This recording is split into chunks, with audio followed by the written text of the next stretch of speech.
Berlin Syndrome 2017 is a horror film filmed in Germany, in Deutschland, which the film is an Australian-German production, so it's proper.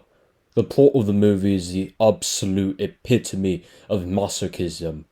Absoluta imbrig eftis masochismus. Clare, played by Teresa is a photographer from Australia.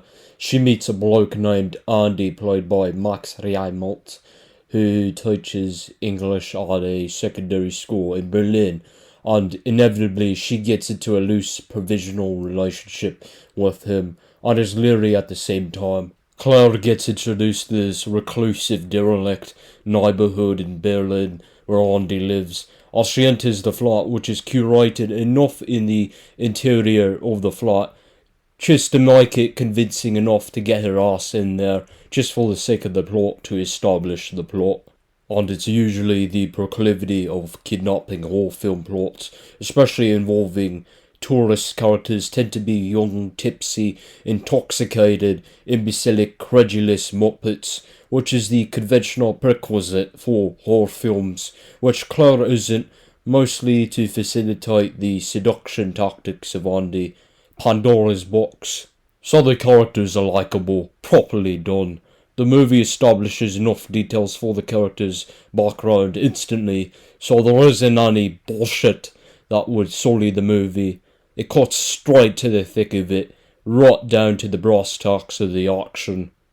It's a sword of Damocles. She gradually realises that she's been trapped in his flat. It's a proper Soviet East German looking flat. It's very derelict, dingy and decrepit everywhere else in the building. And the bloke does insidious things. She finds legible writing on her back that says the word mine in German for mine, and the SIM card from her phone has been removed, so she realises she's absolutely fucked and starts to smash the windows and doesn't succeed when they are reinforced.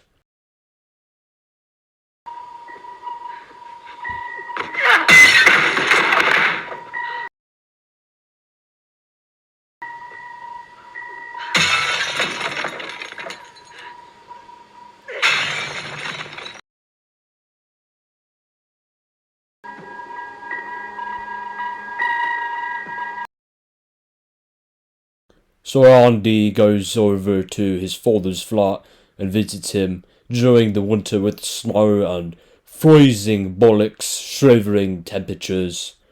When Andi returns, she bolts out the door after stabbing Andi in the hand with the screwdriver as she runs for her fucking bloody life, but gets caught at another bloody locked door in the courtyard of the tower block.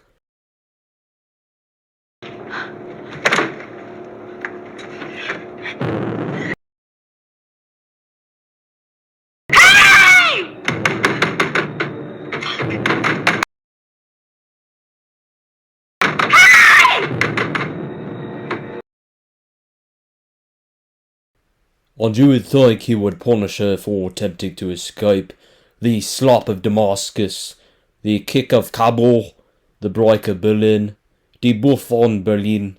In this case, he takes care of her injuries that he inflicted and does pedicure and manicure and the whole fucking sodding lot, and Claire is more tamed and subdued. One of Andi's students, Franka, comes to their door and Andi is panicking, as he would obviously be in deep shit, and tells Claire that she better hide, and Franka starts flirting with Andi as she notices briefly Claire looking emaciated, and Andi gets Claire to bugger off and tells her it's just his girlfriend. So, during the midst of all this shit happening, Andi's father dies and Andi spends a week at his father's apartment flat. Then Andi gets back together, all reconciled with Claire in their codependent relationship as normal, like nothing ever happened. And Claire trying to show contrition and appease Andi, who is depressed, and she bakes cookies for Andi. It's abysmal and ludicrous. Sie ist unbürgerlich und lächerlich. It's the epitome of masochism. He takes Clare outside, having been Clare's first time leaving the flat since she arrived there, and they hike together through the forest up north in Deutschland and fails to escape, and back into the flat she went. As Claire's looking out the window, it's a foreboding night, as she sees a light from a torch and a guy approaches the door, but it's obviously locked from the inside, and she sees the bloke as she's screaming for help as she's on the precipice of escaping, and he gets knocked unconscious by Andi and dies, and Andi lights the body in a bloody dumpster in the courtyard. They thoroughly clean up the blood, and the next morning he's reading the newspaper and there's an article about the missing tourist with the photo of Clare. So Andi is vacillating to kill her by dehydration, and he shuts the water off. During that morning, before he has to go to school to teach his students, he has his students' workbooks conveniently on the table, and Clare switches Franka's workbook out with a photo of his misconducts.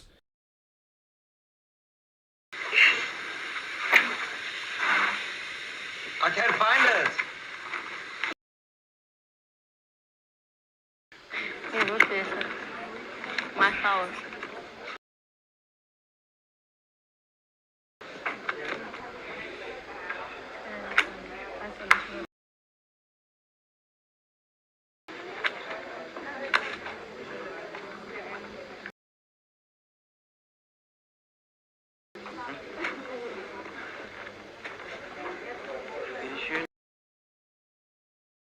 Franka inadvertently dropped the photo on the floor of the classroom, and Andi sees it and sprints to his bloody car down the streets of Berlin like bloody Formula 1, because he knows he's absolutely fucked since Clare might be breaking out, and obviously in hindsight she is.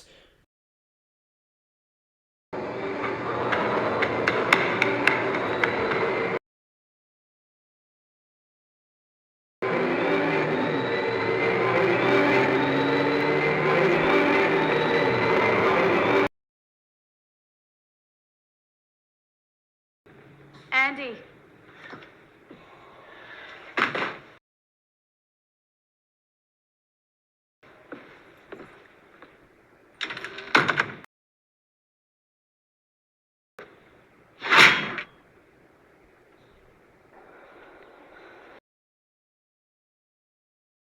Franka cycles to the flat and tries to rescue Clare. Now Claire's hiding from Andi, who's hunting her ass down, hide and seek, and he fucks up as she locks him in a room, and subsequently she's a free woman. And the movie ended just like that. It doesn't show him getting arrested, which is what you would typically expect to occur when a deranged bloke-ass bastard holds somebody hostage. No, I shit you not. It just shows her riding around Berlin in the back of a cab. They head past the Brandenburger Gate, the Brandenburger Tor, providing a little bit of catharsis for Clare. The movie is proper. There are no bullshit virtue signalling tropes with the conventional gender roles where men are the scapegoats and demonized. There are no plethoras of faff and other bullshit. The movie executes on the action.